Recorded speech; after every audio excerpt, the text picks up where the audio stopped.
The Weight of Desire, a story of love, loss, and temptation.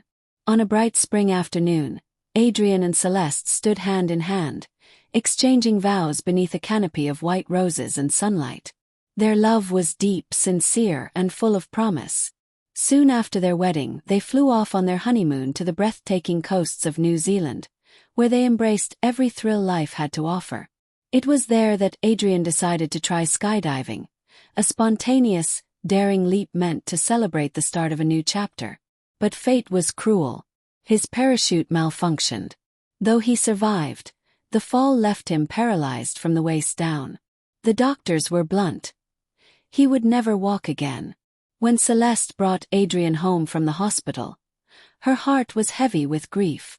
Adrian's mother, Marlene, did her best to stay strong, but even she could not hide the tears in her eyes as she watched her son confined to a wheelchair. Determined to help, Marlene hired a physiotherapist named Luna to assist Adrian in his recovery.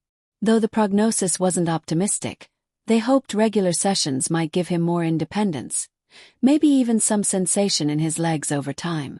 But while Adrian's body healed in small ways, a deeper wound festered within him, a wound that no doctor could treat. The intimacy he once shared with Celeste was now a memory. One evening, as soft music played in the background, Celeste gently approached him, brushing her lips against his neck, her touch tender but full of longing. Adrian pulled away, his voice choked. "Please, Celeste. Don't. I can't." Not like before. The rejection didn't come from lack of love. It came from shame. From a man who no longer felt like a man. Celeste stepped back, visibly hurt. That night, she sat alone at the piano, her fingers trembling on the keys. Outside the window, their quiet, observant housekeeper, Marcus, paused with a basket of linens in his hands. He had seen what had happened, or enough to understand it. The next morning, Adrian broke the silence over breakfast. "I want a child, Celeste. Someone I can pour my love into. Someone we can raise together." She looked at him, confused. "But how?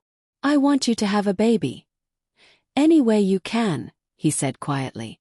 "Even if it means sleeping with someone else." Celeste was stunned. The idea felt foreign, wrong. She shook her head. "No, Adrian. I won't do that. We'll find another way." Later that week, Celeste's childhood friend, Nadia, arrived to visit. In a private conversation, Celeste confided in her about Adrian's desperate wish for a child. Nadia, always blunt and a little reckless, smirked.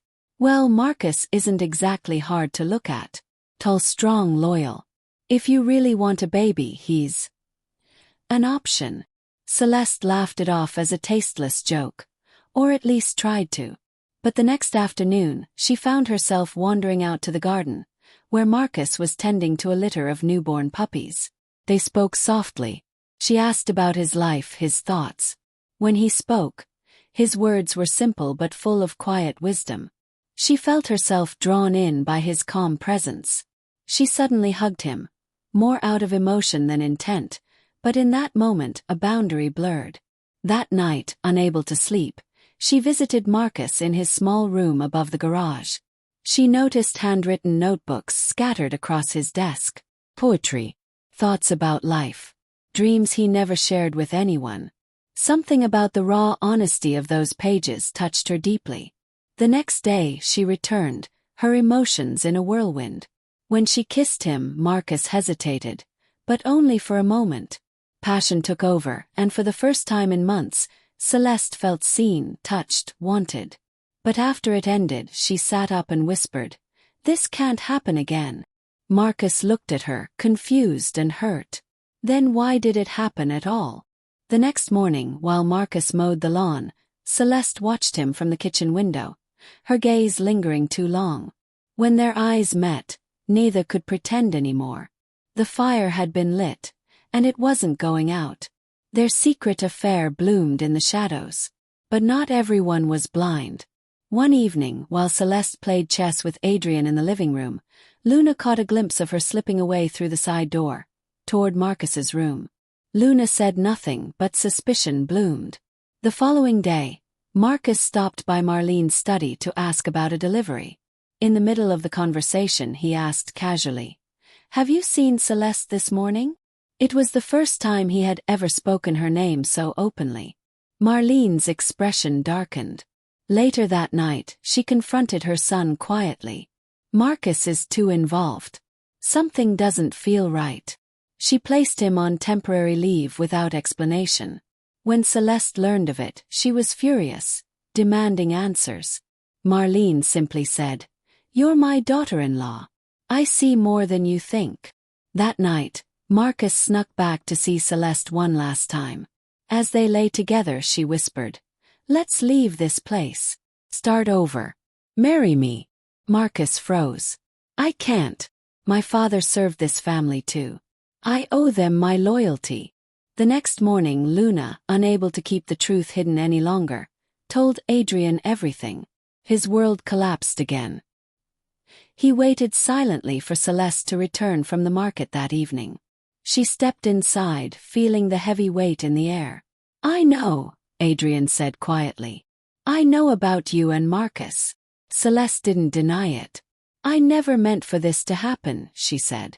"But I love him now. I'm leaving." She packed her things and walked out the door, heart pounding, tears in her eyes. Marcus had already left. He couldn't face the guilt. He moved to another city, unsure of what came next. Celeste found him a week later.